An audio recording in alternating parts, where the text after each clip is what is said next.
Hi everybody, welcome to part 6 of nuclear chemistry. Today we will see nuclear fusion, the opposite of nuclear fission.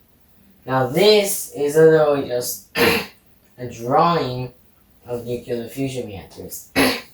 Nuclear fusion works in stars like this.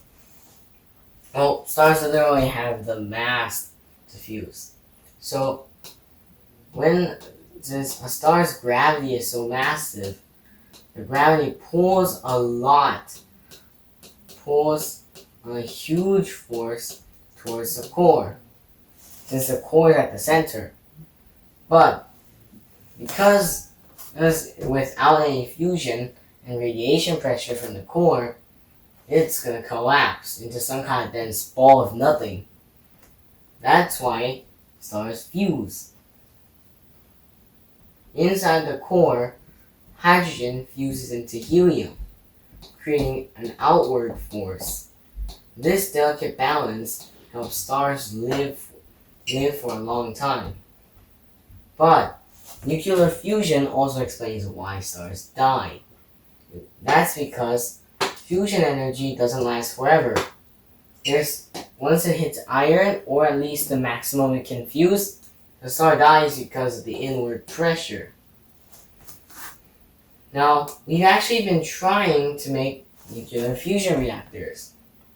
First one, such as is this, the top one, this donut-shaped one, is the design which French people and Chinese people are trying to make.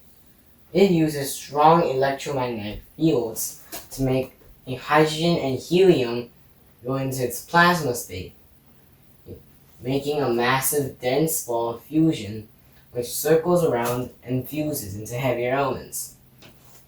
We also have the one at the NIF, or National Ignition Facility in the US.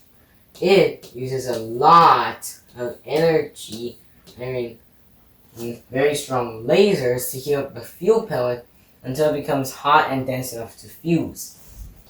Well, the fuel pellet isn't actually really just hydrogen. It's just frozen hydrogen coating hydrogen gas, which is coated in a plastic coating. And in large amounts of energy, it's going to change into heat, causing it to fuse. But one problem, we don't have much of the nuclear fuel reaction fuels needed for nuclear fusion. That's because plain old hydrogen doesn't really do much. So we need specific isotopes. This is plain old hydrogen. We need isotopes such as deuterium, or hydrogen-2, and tritium, or hydrogen-3. But although deuterium is really common in seawater, tritium is kind of rare. So you're not really likely to encounter it in your everyday life. But we actually have another buddy, helium-3. But another problem here, also really, really rare.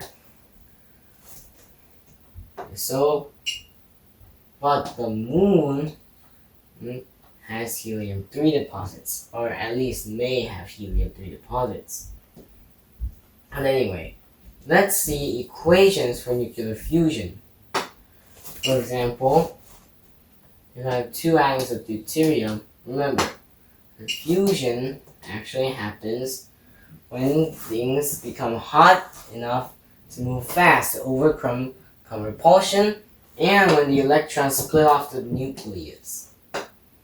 So I draw one nucleus of deuterium and one of tritium. If we fuse them together, we're going to get energy by making helium and an excess neutron.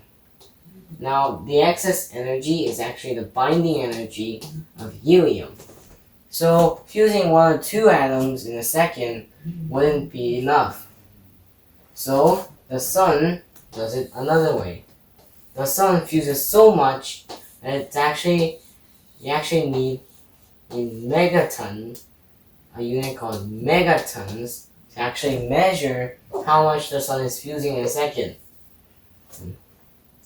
That's why the sun is also quadrillions of times more effective than our most effective nuclear fusion reactor.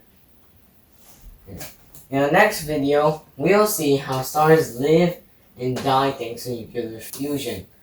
But fission is actually when a huge nuclei like uranium collide with a neutron and split, creating energy. Fusion is when small nuclei like hydrogen fuse and make a bigger nucleus, helium, and extra energy. Except you can also have excess neutrons or protons.